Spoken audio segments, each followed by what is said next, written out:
Horonya jabrani swanti bache muso demsen ani mabakoro mali kono mali koka o mana ye jien fa o fan fe sigida mina tuguda mina jamana minka ambi fuli lase au brajile ma dante fuli ani tandoni barigada mina bilebele uka bilebele sedna shakma sedu globale faruku ayatullahi fi dini alaka bamru fushile fuli bidi anaka dema brajile fana mani sengena ka brajile barigada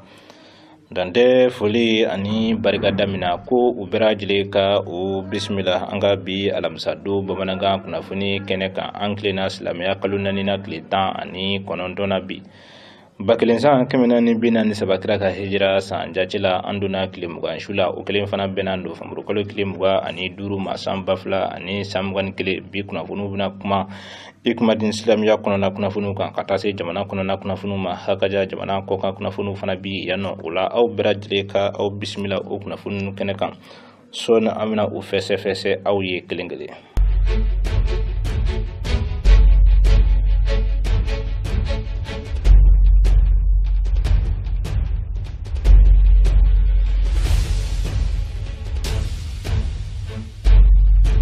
la driani kliyene yani horo nyani jugu baw sinziba alaka dugukulo sanfɛ tiɲɛ ani ngalon faraba wati dangele alaka dine waraba dine kalifa min bi dugumakolo sanfɛ bi sedna shokmar sedu kulubali faruku ayatullahi fi dini alaka danaya jomba jondo chelani akeme ka dine di amani jombi dine jele mine kabo ale debulo bi ala suna bilibili aye wajulu kene banyina maya quartier malila ka betarata islamia kalunani na klita ani wuluvla ma baklinza kemena ni binan sabakira ka hijra sanja cela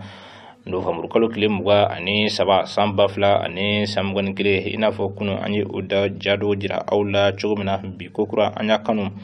ka doro jira aula bilibili san akeli cheka kene soro ya soro ma bachama ulu kon bora makoni alamunu brajile na kana wele jabi o bilibili rekelen ko feka kene soro sa abismillah silame fe bunya kono karama kono anini sojani farfun brajile kono na kasoro ka krofo be faranyanga kadi kirawni nabinyu tienta bama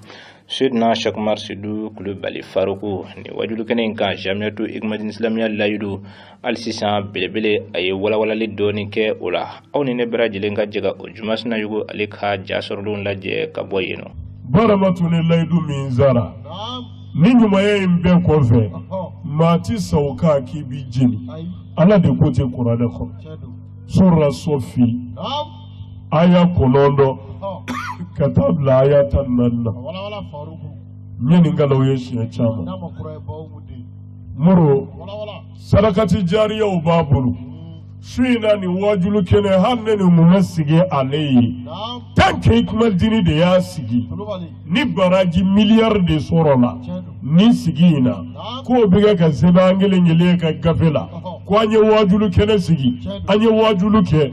mana anye baraji miliyar de soro o sebangele ngele kuna billahi ala bo kele sebe ale yere ka nyuma ya gafela muna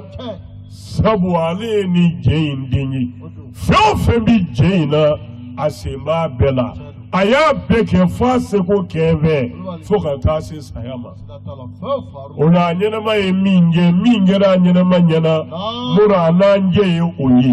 wo foka tatu kukulu miliki ni jembi fenge muro ni baraje kema soro lala ni jede kelengele kema soro bara matuka kema bi seba kan lishina billahi muro yala yere de kumanoyi Qur'ana kono suratu Yasin la ala ko aw masa de bi shu nyenamaya wa mi kila ka sebeni ke aw nyenamaya nyuma minge ne ala bo sebe wa aw saraka no min to ne ala bo fene sebe no nyuma wala ma juguma on no mun fora ala fe ni je yo no doy muro ni je yo no doy mana je nga bara be mauludu nyene maya udumba kene kilo kile bara kilo kile ni je mo ke dine de malila muro sra kilo kile nka billahi foka dugukulu meleke ni nyuma ya kile zorala sorala o kile bara matuta biseba kan disila muro o bɛɛ kɔfɛ sura Sɔfi la aya 9 ka taa bila aya 14 na Ala ko kira ma Muhammad sallallahu alaihi wasallam ko a ka hakililasigi di mu'minu ma n y'a f'i ye nin aya in sababu nuzul mufassirina fanba jɛra ni min ye n'u sɔnn'o ma sahabaw de wulila ka na kira ɲininka u ko kira ma an ye jahanama mankutu mɛ an siranna an kamana guana an bɛ fɛ i kɛ garanti de d'an ma kɛ baara fɔ an ye baara min ye garanti ye ni maa sara a kan i ti jeni abada an bɛ fɛ i k'o fɔ an ye muru ni ɲininkali kelen kira la kisi nama ba ma kira da den na ale ye Ala ka ciden de ye ka na jahanama kibaru fɔ an ye mɛ a ta tɛ jahanama ye o la muru n'a fɔra a kɛ danganiya di fɛn na min bɛ maa kisi jahanama ma n'i sara o kan k'i ti jeni a da bɛ den dɛ jahanama tigi de bɛ se k'o jaabi n'o ye Ala ye muru yɔrɔ bɛɛ Ala ye jolila ci ne ni aya ninnu ye ka n'a di kira ma kisi nama ba ma ko a k'a jira mu'minu na ko ni ne ye garanti ye ni maa min sara a kan i bɛ alijinɛ kɔnɔ wa jahanama t'i jeni ikumadini silamiya layidu sigilen don o de kan maa o maa y'a ta k'a dafa bilahi i bɛ alijinɛ kɔnɔ wa i t'i jeni abada Ala de ko ten kuranɛ kɔnɔ muru aya in Ala b'a fɔ ya ayyuhal ladzina amanu hal adullukum ala tijaratin tunjikum min azabin alim Ala ko mu'minu a y'a to ne Ala ka baara fɔ aw ye baara min ye garanti maa o maa sara a kan i ti jeni abada a b'i kisi jahanama tasuma tɔɔrɔ ma a t'a to n b'o baara fɔ a ye wa muru o baara ye jumɛn ye ni Ala y'o fɔ fɛn saba Ala ko tu'minuna billahi wa rasulihi wa tujahiduna fi sabilillahi bi amwalikum wa anfusikum Ala ko baara de ye a ka da ne Ala la tiɲɛ kan a ka da ne kira la tiɲɛ kan a ka sigi k'aw cɛsiri ne Ala ka diinɛ damani la n'aw ni ye a n'aw ka nafolo muru nin tɛ faruku ka kuma ye dɛ kuranɛ lasu jɛlen muru Ala ko nin ne ye alijinɛ garanti ni maa min sara nin kan i bɛ alijinɛ kɔnɔ wa jahanama t'i jeni baramatu ye nin layidu in ne ta wa sara kan n'a dafalen a ma ɲɔgɔɲɔgɔ kuma tɛ k'a bɔ a nɔ la o la ni jɔn y'a ka jɔnya jɔda dafa Ala ka Alaya jɔda o ti to dafabaliya abada wulibali don an bɛ dugawu kɛ ya Rabbi Ala m'a dayɔrɔ nɛɛma na Ala m'a kɔ barikara an yɛrɛw ka layidu Ala k'a dafalen to an bolo Ala k'an bɛɛ sa an ka layidu kan Ala kana layidu in dilan an si la Ala k'o k'an ye Alaya bonya kama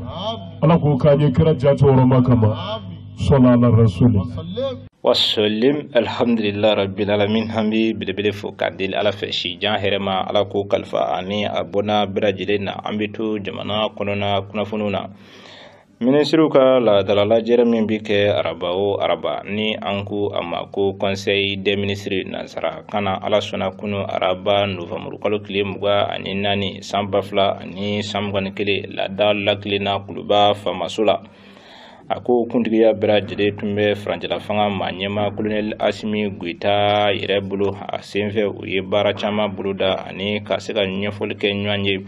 Mali yɛrɛ lahalayaw kan o jumasina yogo ye a walawala jateminɛ kɛlen kɔfɛ kumasew kan conseil des ministres senfɛ sariya sen dɔw tara jɔyɔrɔ kalifara maa dɔw ma wa kunnafoniya dɔw lamɛnna o kumabaw olu de filɛ nin ye ministre ɲɛmaa ka ciden ni o ye premier ministre ye an ko a ma ko ministre délégué a ka baaraw ɲɛsin bɛ politiki ko yɛlɛmaw ani an ka cakɛ bonda yɛlɛmaw olu ma conseil des ministres kɔni sɔnna a ka sariya sen dɔ ma min min bɛ tali kɛ kalafili ko ɲɛw o sariyaw olu kɔni na ka maaw hakili lajigi k'a fɔ n'i y'a ye mankan ka ca bi anw ka kalafili ko ɲɛw la o t'i sɔrɔ foyi fɛ kalafili a ko ɲɛnɛbɔ yɔrɔ de ka ca kosɛbɛ kosɛbɛ o de kosɔn i b'a ye k'a fɔ mafiyɛn dɔw olu yelen kɔfɛ sanga a n'a ka waati bɛɛ kalafili mankan o de bɛna anw ka jamana kɔnɔna la gouvernement ka baara kɛta ni o y'a ka plan d'action gouvernemental ye o min ni o yamaruya dira CNT maaw fɛ uti kalo san 2021 o b'a yira k'a fɔ ka kulu kɛrɛnkɛrɛnnen dɔ sigi min ka baaraw bɛna ɲɛsin kalafili ko ɲɛw bɛɛ lajɛlen ɲɛnɛbɔli ma ka kɛɲɛ kɛ ni an ka sigi k'a fɔ ba dɔw kɛra ka kɔrɔ olu ka laɲiniw ye o dɔ bɛ tara kɛ an ye forum ba dɔw kɛ an ye dialogue national inclusif an ye o kɛ o ni a ɲɔgɔnna caman nin sariya se minnu kɔni filɛ nin ye bi nin ye baara dɔ kɛlen dɔ olu jaabiw nin ye olu de ye min n'i b'a ye k'a fɔ bɛnkan sɛbɛ don wa bɛɛ lajɛlen bi i yɛrɛ ye a kɔnɔna la ka kɛɲɛ kɛ ni sigikafɔ ba dɔw ani kumaɲɔgɔnya ba dɔw kɛli ye ni fɛɛlɛtɔnw ani fɛɛlɛtɔn kulu ani société civile maaw olu lajɛli ani u kumaɲɔgɔnyaw ye o tɛmɛnen kɔfɛ ka bɔ yen gouvernement a ye cakɛ bondabaw ani baara caman a ye olu fana sigi sen kan nin waati in na minnu ka baara bɛɛ lajɛlen bɛna ɲɛsin kalafili ko ɲɛ kuru kara n'a bɛɛ lajɛlen ɲɛnɛbɔli ma u ka baaraw a tɛna kɛ sanga a n'a ka waati bɛɛ ka taa yan fɛ ka bɔ yan fɛ o ni a ɲɔgɔnnaw ni olu ye jaabi minnu di o de bɛna kɛ jaabi belebelebaw ye u ye yɛlɛma caman kɔni ŋaniya o yɛlɛma belebele olu bɛ tali kɛ an ka marabolo kɔnɔna la kalafili ka kɛ kɛcogo ɲuman na ani Bamako district fɛnɛ kɔnɔna la fo ka taa se an ka tunkarankew olu ka fanfɛlaw olu ma kalafili gafe a ka kɛ gafe ye gafe min ni a électronique lama don bɛɛ lajɛlen bɛ se k'a ye cogoya min na k'a fɔ namara foyi foyi tɛ kɛ nin na o tɛmɛnen fɛ ka bɔ yen tuguni citoyen de parrainage min ni o bi kɛ wasadenw kɛrɛfɛ o fana ka don a la wasaden ni e bɛna i kanbɔ wasadenya nɔfɛ parrain ni o ye denfa ye o ka ye e bolo o tɛmɛnen kɔfɛ ka bɔ yen baara dɔ fana bɛna don an ka kalafili ko ɲɛw la a bɛ fɔ ma ko bulletin de vote unique ni i wotera ni nin bulletin nin ye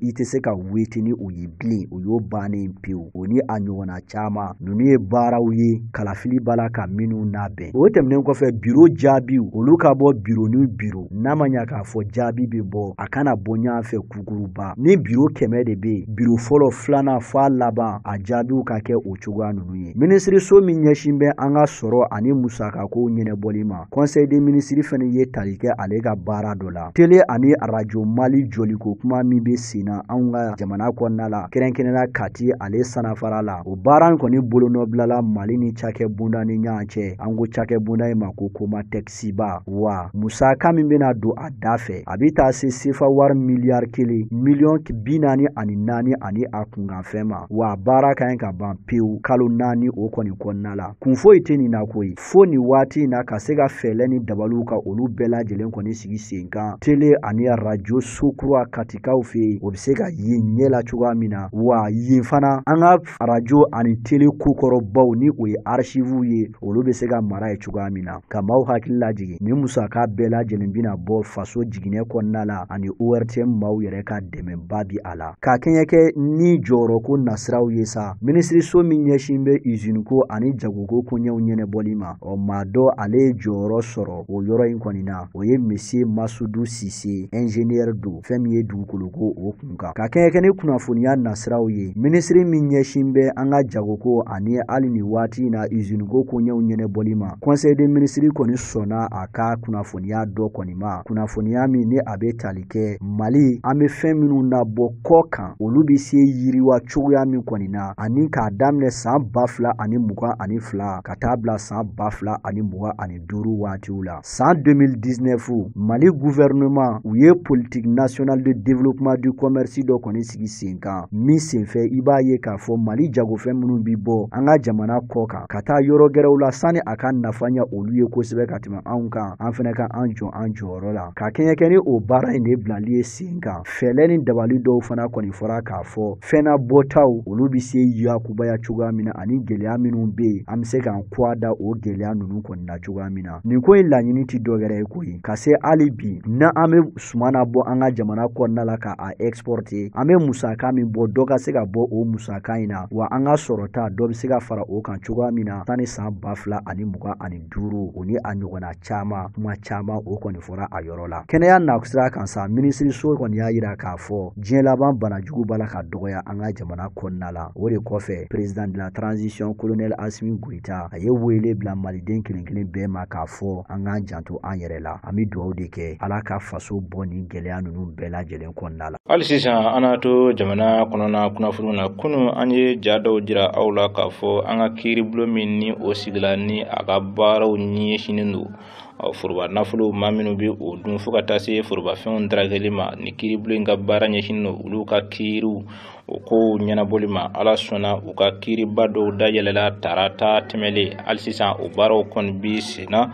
min ni o bɛ ka kiiri belebelew tigɛ ni waati na minnu ni olu nɔ yelen no foroba nafolo dɔw dunni na. Hali sisan o Jumasina Yogo ale ye ɲɛɲinini kɛ an ye o ko kunkanko kunnafoni dɔw la an k'ale ka walawalaliw lamɛn. Tarata Novembre kalo tile 23 san 2021 Bakari Togola jɔra kiiri tigɛlamaw ɲɛkun tilenna ka bɛn nɛgɛ kanɲɛ 14 ale waatiw ma. Waati min na Bakari Togola a jɔra baara la ka ɲɛsin kiiri tigɛlamaw ma a da sera Bubu Sise ale tɔgɔ kɔni ma. Bakari Togola y'a yira k'a fɔ ale janfalen kɔfɛ a yɛrɛ nɔfɛ maaw fɛ a fana janfara Bubu Sise fana fɛ ka sabu kɛ ale i ban ka gafe dɔ kɔni bolonɔ bila gafe min ni o tun b'a yira k'a fɔ dɔ ka fara angɛrɛw olu sɔngɔ kan. Nin ko in kɛlen waati min na Bubu Sise a ko a y'a fɔ ale ma k'a fɔ ko a bɛna a ye a ɲɛ la. O ma tɛmɛ tile damadɔ kan nin ye Bakari Togola ka kɔrɔfɔw kɔni ye. Ale welela pôle économique et financier maaw fɛ ni o ye cakɛ bonda kɛrɛnkɛrɛnnen minnu ɲɛsin bɛ dungu juguya kɛlɛli ma anw ka jamana kɔnɔna la. O kɛlen ale sera ye waati min na sa conseiller dɔ a ye ɲiningali busan misɛn gan ale la. A y'a yira musaka min ni o versera k'a daminɛ san 2013 ka taa bila san 2019 la o ye musaka joli ɲɔgɔnna ye miliyari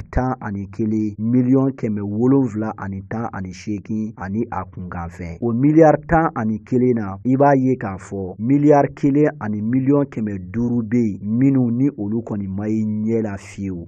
Jaabi o ye tigi kofɔlen kɔni ye o jaabi kelen kɔni fɔ min senfɛ a y'a yira k'a fɔ gɛlɛyabaw olu bɛ Bakari Togola ka fan fɛ. Bakari Togola kɛlen ka nin kɔrɔfɔ in fɔ waati min na ka Bubu Sise ka ale tɔgɔ don tuma la ka maaw hakili lajigi fɔlɔ. Bubu Sise ale ye minisiri ɲɛmaaya kɛ IBK ka waati la wa IBK ka fanga yɛrɛ tiɲɛna ka ale de to minisiri ɲɛmaaya la. Nin kumakan ninnu bɛɛ lamɛnnen kɔfɛ kiiri tigɛlamaw fɛ i b'a ye k'a fɔ cour d'appel ɲɛmaaba a ye a sɔmi sigi IBK ale ka yɛrɛmankutu san 2018 ko ɲɛw kan campagne présidentielle a bi o kɔni ko fɔ. A y'a yira k'a fɔ n'i ye IBK ka campagne dayɛlɛnin ta k'a lajɛ carton caman falen yira papiyew la minnu i b'a ye k'a fɔ Bakari Togola ale de tun kɛn bɛ ka a gafe ninnu bɛɛ lajɛlen kɔni signature ma nin waati in na. O gafe ninnu caman de tun bɛ ka se ka mobiliw ka olu louer o tɛmɛnen kɔfɛ ka bɔ yen ka musaka di a kɛbaaw ma ani fɛn min ye essence sɔngɔw ye pour ka se ka yɛrɛmankutu baaraw sɛbɛkɔrɔ labɛn. Cour d'appel Bamako ale ma ɲɛmaa ye nin fɔ. Bakari Togola a fana bi jaabi di o la. A y'a yira k'a fɔ ale ye maa kunfin ye ale de tun tɛ nin bɛɛ lajɛlen kɔni signé. Bakari Togola y'a yira k'a fɔ ale kɔni tun bɛ yen dɔrɔn ka gafew ka olu kɔni bolonɔ bila nka ale tile kelen ma taa banki dɔ la pour ka se ka taa wari labɔ. Magistrat minnu kɔni tun bɛ kɛnɛ kan u ye question caman u ye olu poser Bakari Togola kun nka Bakari Togola b'a la k'a da kɛ a bonbon ye fan dɔw fɛ ka maaw hakili lajigi nin ko in kɛra ka bɛn tarata Novembre kalo tile 23 ma san 2021. O kɔfɛ sa Bakari Togola fɛnɛ ye sira di a yɛrɛ nɔfɛmaa 2 ɲɔgɔnna bɔɲɔgɔnko ma olu fana ka lamɛn o don kelen in na. Bakari Togola ka lafasabaw ni o ye avocaw ye olu kɔni b'a la k'a yira k'a fɔ nin kiiri in kɔni kun tɛ k'a sabu kɛ mafiyɛn caman o bi a la nka a ma kɛ cogo cogo ka bɛn juma Novembre kalo tile 26 in ma ni Ala ma baasi kɛ kiiri a jaabi baw olu bɛna bi ye malidenw fɛ tile 4 walima tile 3 kelen kɔfɛ kuma ɲɔgɔnya la Bakari Togola ani kiiri tigilamaw ni ɲɔgɔn cɛ. Sigikafɔba min ni o bɛna kɛ an ka jamana kɔnɔna na ni a bɛ na kɛ sababu ye ka se ka Mali yɛrɛ ko caman latigɛ. Ala sɔnna o sigikafɔba in a ɲɛbila baaraw kɔni bi senna fɛn min ye farancɛla fanga jamana ɲɛmaa colonel Assimi Goïta ani kulu kan bika kan ɲɔanye ka se ka hakilina fɔlɛfɔlɛ kɛ o baara ninnu cogoya la. Kunnafoni minnu ni an bɛna o jira aw la sa, o de y'a parti politique ba dɔw y'a jira k'a fɔ sigikafɔ min ni o bɛna boloda olu sen tɛna ye sigikafɔ in na, sabu ko kuma minnu ni olu bɛna latigɛ sigikafɔ in olu senfɛ ko u ti olu kunkanko ye. O jumasina yugo ale ye o ko tɔ fana walawala. Sigikafɔba min ka ɲi ka kɛ anw ka jamana kɔnɔna la, sigikafɔba min ni a bɛna maliden kelen kelen bɛɛ lajɛlen fara ɲɔgɔn kan. Colonel Asimi Goïta jamana ɲɛma ani fɛɛlɛtɔn ni association ani société civile ani fo ka taa se an ka maakɔrɔw seko ni dongo tigilamaw u b'a la ka ɲɔgɔn ye nin waati na cogo min bɛɛ lajɛlen bɛ se sen don nin koɲɛ in na. Nka an bɛ waati min na i ko bi fɛɛlɛtɔn belebele 6 ɲɔgɔn na bɔɲɔgɔnko bɛ yen, olu bɛɛ y'a yira k'a fɔ olu ma da la ni olu kɔni sen bɛna ye nin sigikafɔba in na. O dɔ bɛ tali kɛ Rassemblement pour le Mali RPM Ibrahim Boubacar Keïta ale ka fɛɛlɛtɔn don. Le Parti africain pour la démocratie et l'indépendance SADI Umar Marko ka fɛɛlɛtɔn. Parti pour la renaissance nationale Parena o ye Cɛbilen Darame ka fɛɛlɛtɔn ye. La convergence pour le développement au Mali o ye CODEM ye, o ye Hussein Amion Guindo ka fɛɛlɛtɔn ye. Union pour la démocratie et le développement o ye Cɛma Hubert Kulibaliw ka fɛɛlɛtɔn ye. Le mouvement pour l'indépendance et la renaissance africaine dakuru ɲɛ kelen an ko miiriya olu fana ye fɛɛlɛtɔn ye minnu ni u faralen don ɲɔgɔn kan. Ninnu bɛɛ kɔni y'a yira k'a fɔ olu ma da la fiyewu ni u sen bɛna ye anw ka sigikafɔba in na. Nin kunnafoniya in dira Synergie 22 olu ka lajɛrɛba o kɔni senfɛ, lajɛrɛ min kɛra samedi Novembre kalo tile 20 san 2021 Maïva Hotel ale kɔni kɔnɔna la. Nin yɛrɛ conférence a tun ɲɛmaaya bi maa min bolo o ye Dr Ibrahima Sango ye ka bɔ Observatoire pour les élections et la bonne gouvernance la Mali la. A kɛnɛ kan i b'a ye k'a fɔ maaba caman olu tun bɛ Synergie kofɔlen yɛrɛ maabaw olu la. Synergie 22 min kɔni filɛ nin ye u b'a la ka sigikafɔba baaraw kɔni lajɛ kosɛbɛ. Assise nationale de la refondation a bi o kofɔ ani hali bi fɛɛlɛtɔn 10 na fɛɛlɛtɔn 6 belebele minnu y'a yira k'a fɔ olu sen tɛna ye a la, u bɛna ka na nin ko in kɔni kɛ i n'a fɔ u yɛrɛ ka laɲini ye min ye a kɔnɔna la. Ka maaw hakili lajigin o bɛ tali kɛ fɛɛlɛtɔnbaw la minnu ni u dɔnnen don anw ka jamana kɔnɔna la k'a daminɛ san 2001 ka taa bila san 2018 na. An bɛ don min na i ko bi fɛɛlɛtɔn min bɛ l'Alliance pour la démocratie au Mali ADEMA PASJ a bi o kɔni kofɔ. O kɔfɛ le mouvement patriotique pour le renouveau MPR o ye Shogɛl Kokala Maïga ka fɛɛlɛtɔn ye. Le congrès d'initiative démocratique CENID FIT et l'Union pour la République et la démocratie URD siga foyi t'a la olu bɛɛ lajɛlen kɔni y'a yira k'a fɔ olu sen bɛ ye a la. A kɛlen kɔfɛ ka nin kɔrɔfɔ ninnu fɔ Maître Sango a b'a yira hali bi k'a fɔ fɛɛlɛtɔn kofɔlen minnu filɛ RPM SADI Parena UDD CODEM miiriya ko ninnu kɔni si sen tɛna don nin kɔni processus o kɔni na. Synergie 22 maaw u ye maaw hakili lajigi k'a fɔ ni an ma an janto diɲɛ seleke 4 a sariya gafew olu kɔni na minnu bɛ a yira k'a fɔ transition a k'a kɛ i n'a fɔ a kan ka kɛ cogoya min na an kan ka an janto o baara kofɔlen ninnu kɔni na. Synergie 22 maaw ka kɔrɔfɔ la hali bi kalafili o calendrier ani a baaraw ani a sira kelen o kelen o kɔni ma dɔn maa si fɛ fɔlɔ. O tɛmɛnen kɔfɛ ka bɔ yen sigikafɔba min bɛna kɛ babusen 13 o de bi a kɔnɔna la, nka olu bi u yɛrɛ ɲininka bi yali nin babusen 13 ninnu bɛɛ lajɛlen bɛna se ka larawe nin tile 6 in walima tile 5 in o kɔni kɔnɔna la wa k'a sabu kɛ gɛlɛya o bi waati ko kɔni na anw bɛ waati min na i ko bi. Fɛlɛ ni dabali minnu bɛ se k'a to transition bɛ se a se yɔrɔ la Synergie 22 maaw ye laɲini dɔw kɛ. O de ye k'a fɔ sigikafɔba min ni a bɛna kɛ anw ka jamana kɔnɔna la u k'u jilaja bɛɛ lajɛlen sen ka don a la wa sira ɲuman kelen u k'a yira bɛɛ lajɛlen na min walawalalen don ani bɛɛ lajɛlen b'a ye k'a fɔ janfa tɛ min kɔnɔna la. O tɛmɛnen kɔfɛ ka bɔ yen sigikafɔbaw o tɛmɛnen kɔfɛ sa kalafili baara minnu ni olu bɛna sigi sen kan u k'a bɛɛ lajɛlen ɲɛfɔ maaw ye jɛlenya ani ladiriya o kɔni kɔnɔna la. Kalafili sariya o yɛlɛmali ko kuma minnu fana bi sina bɛɛ lajɛlen sen ka don o la kalafili jaabiw olu bɔli minnu fana bina kɛ a ka kɛ en ligne a kana kɛ maa kelen ko ye o tɛmɛnen kɔfɛ ka bɔ yen a ka kɛ centre par centre k'a kɛ biro ni biro ye o jaabi bɛɛ lajɛlen kana bɔ ɲɔgɔn fɛ u y'a yira hali bi k'a fɔ waati min na jaabiw olu b'a la ka bɔ siga foyi kɔni tɛ min na kalafili sariyaw ka ɲɛfɔ jamanadenw ɲɛnɛ bonya ani karama kɔnɔna la ko o de bɛna to kɛlɛ o bi dabila wa jaabi kɔ mankan an bɛna kisi o kɔni ma nin waati in na wa o bɛna kɛ sababu ye fɛnɛ jamanadenw u hakiliw bɛna sigi ni kalafili koɲɛw ye ka sabu kɛ kalafili tɛ ko fitini ye jamana kɔnɔna la. Nin bɛ kɛ sababu ye an bɛ Mali kɔkan kunnafoniyaw lasɔrɔ an ka jɛ ka bi ja sɔrɔlen lajɛ ɲɔgɔn fɛ.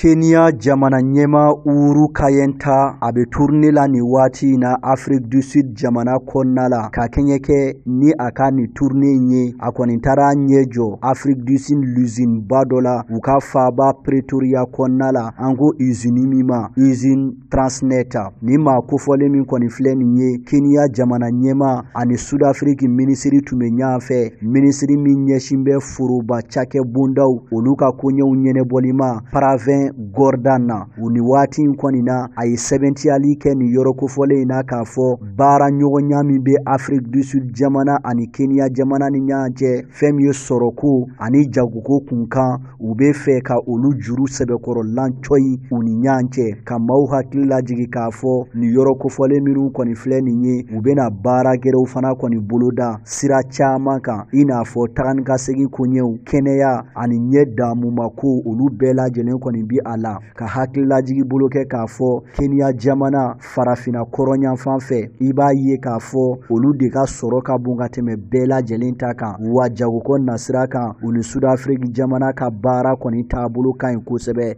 farafina kɔnɔna la.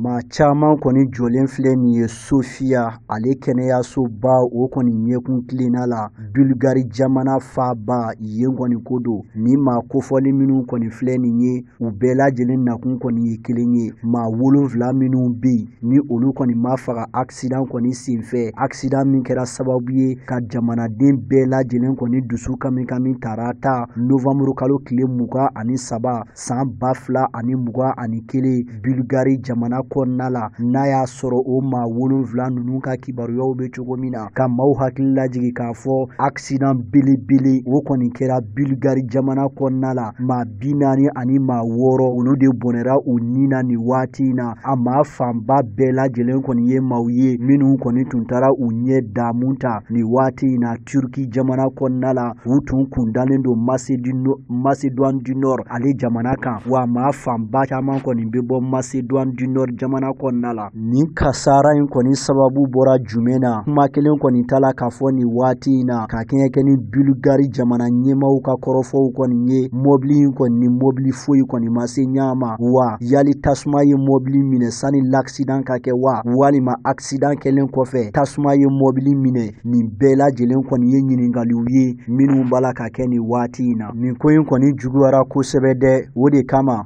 Bulgari jamana ɲɛma Rumen Radeva ale ye kuma ta a ye taasi bila ani sangafo foli kɛ ka ɲɛsin somaw ma minnu ka maaw kɔni fatura cɛ dɔ kɔni tun bɛ yen ale y'a yira k'a fɔ ale ka denbaya bɛɛ lajɛlen kɔni nin tora nin ko in senfɛ maa 40 ani maa 6 minnu nin tora a ko la u bugunnatigɛ sɛbɛnw kɔni ma dɔn nka siga kɔni tɛ min na maa 12 olu ye denmisɛn fitininw ye maa tɔ caman bɛ yen nɔ minnu si bɛ taa san 20 san 30 la.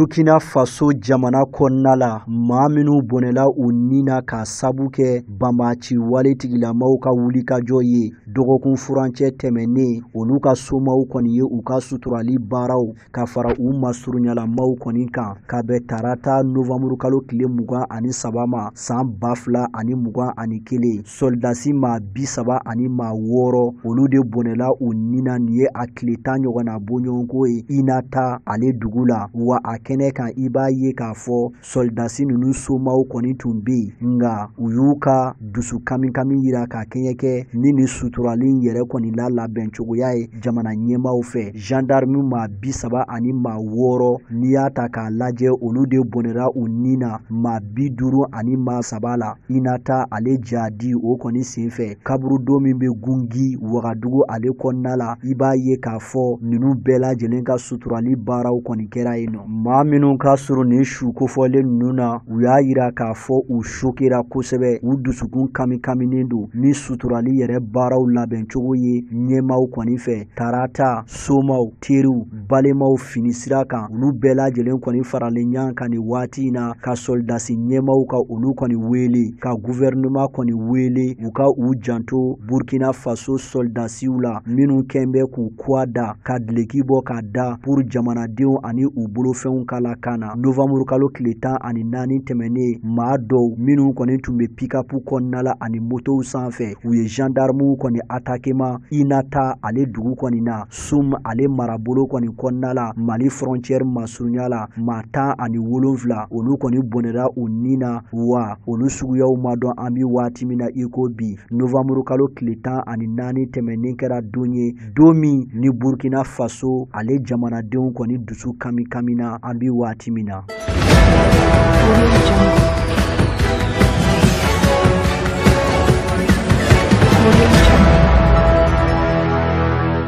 Ethiopie jamana kɔnɔna la minisiri ɲɛma Abiy Ahmed kɔni bɔra faba Addis Abeba kɔnɔna la ka taa kɛlɛ kɛnɛ kan ni o ye champ de bataille ye ni lase in kɔni kɛra araba gouvernement fɛ hali n'a y'a sɔrɔ maa si kɔni ma Abiy Ahmed a ye kɛlɛkɛcɛw kɔni cɛrɔ nin waati in na nka gouvernement kɔni y'a yira k'a fɔ a yɛrɛ fana kɔni bɛ fɔrɔn na nin waati in na nin ko in sɔrɔla sabu min fɛ bamaci wale tigirikaw tɔgɔ la olu kɔni b'a la ka gɛrɛ Addis Abeba la ni waati in na Abiy Ahmed minisiri ɲɛma kɛlɛkɛcɛ kɔrɔ don a si bɛ san 40 ani san 5 la a tun ye lase kɛ tɛnɛn tɛmɛnen k'a fɔ a yɛrɛ bɛna vɛsi ba ninnu bɔ a kana ka dileki ba ninnu bɔ a kana ka sa ka kɛlɛkɛfini yɛrɛ don a la ka se ka taa faso kuma bɔ wa a y'a ɲini jamanaden bɛɛ fɛ mobilisation ni o ye wulikajɔ ye o k'a kɛ fantan ani 4 bɛɛ lajɛlen kɔni fɛ diɲɛ seleke 4 setigi jamana ba minnu bɛ Ethiopikaw fɛ olu y'a ɲini u ka jamanadenw fɛ bɛɛ ka bɔ Faransi États-Unis fo ka taa se Royaume-Uni kaw ma ninnu bɛɛ y'a ɲini u ka jamanadenw fɛ u k'u ka kasaw cɛ ka bɔ Ethiopie jamana kɔnɔna la pepewu sabu u jɔrɔlen don maa t'a dɔn kɛlɛ in bɛna daminɛ waati min na diɲɛ seleke 4 tɔnba Nations Unies ni olu minnu bɛ ka se ka bɛn sabati olu fana kɔni y'a yira k'a fɔ u ka baarakɛla minnu bɛ olu ka denbayaw ka fara olu yɛrɛ kan olu labɔli bɛna daminɛ fɛnɛ alamusa in fana kɔni na an bɛ waati min na i ko bisa wele kɔni bilalen don k'a fɔ siga foyi kɔni tɛ min na dɛ mankan ka dabila Ethiopie jamana kɔnɔna la